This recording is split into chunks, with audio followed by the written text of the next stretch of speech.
Hey there, I'm Gotti Schwartz, and we are coming on the air with breaking news. The NBC News decision desk is projecting that Democrat Xavier Becerra will head to the general election in the California governor's race. He will grab one of two spots, his opponent yet to be determined. And this comes as the other major race that has dominated the conversation is still too close to call. That's the race for LA mayor. The total vote could still take a while, which is something one candidate is not too happy with. Earlier today, the other frontrunner who could grab that spot in the governor's race, Republican Steve Hilton, introduced what he's calling the election count accelerator plan. It would send extra ballot counters to counties that need them, and it would deliver all race results by June 11th. Okay, June 11th. That still seems far away, but let's pull out the calendar for a second. In California, election officials are supposed to count most ballots by June 15th, but they have until July 2nd to certify county election results, and statewide results have until July 10th. So Hilton's proposal would slash that waiting time nearly in half. Let's bring in NBC's Liz Kreutz, who's on set with us. Just yesterday, we were talking about how long this could take, but we just got this call today. Not all calls, but definitely one of the higher profile calls.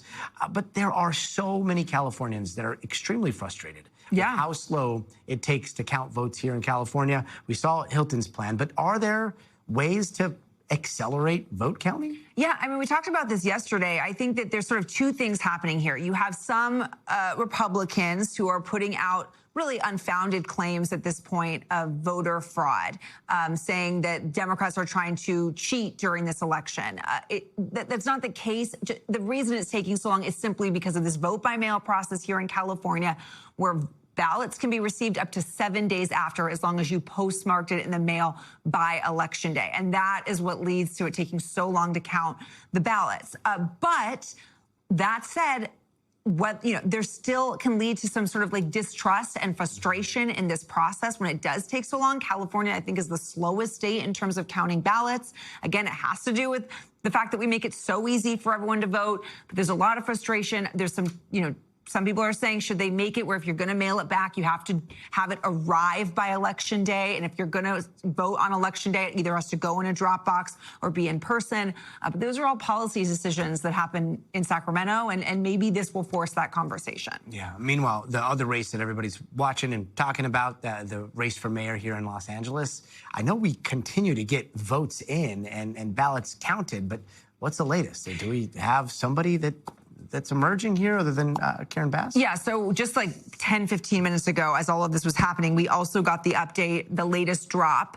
And you can see that Spencer Pratt is still in second place here, but Nithya Raman is inching her way up. There is now only a 3.3 difference between the two of them. Spencer Pratt in this latest batch went down a point. Nithya Raman went up 1.5 points. And this is with 71% of the votes in. There's still an estimated 250,000 votes to count. But a lot of political watchers are saying that if Raman continues on this trajectory each night, that she has a very good chance now of overtaking Pratt. And that trajectory is what a lot of political insiders are watching. They don't expect a lot of changes there, but it does look like this is going to get very close, right? Extremely close. And same with the governor's race. I mean, right now, we did just project Xavier Becerra. We've sort of been saying for days that, even though we hadn't formally projected it, that it was expected he would move on. But between Steyer and Hilton, who he's going to go up against, it is also going to get extremely close. There's still about 3.3 million ballots to count in the state, 66% of the vote in, and only a 5.4 difference between Steyer and Hilton. So he still has more gain to ground, for instance, than Nithya Raman on Pratt, but he is inching his way up as well. So both races are going to be extremely tight. The amount of math that is in our future for the next week or so is going to be quite confusing. Yeah. Liz. We could be here for days, Scotty. I can't wait. Can't wait to be here with you for days. Yes. Liz, thank you so much. Thanks. We thank you for watching, and remember, stay updated on breaking news and top stories on the NBC News app or watch live on our YouTube channel.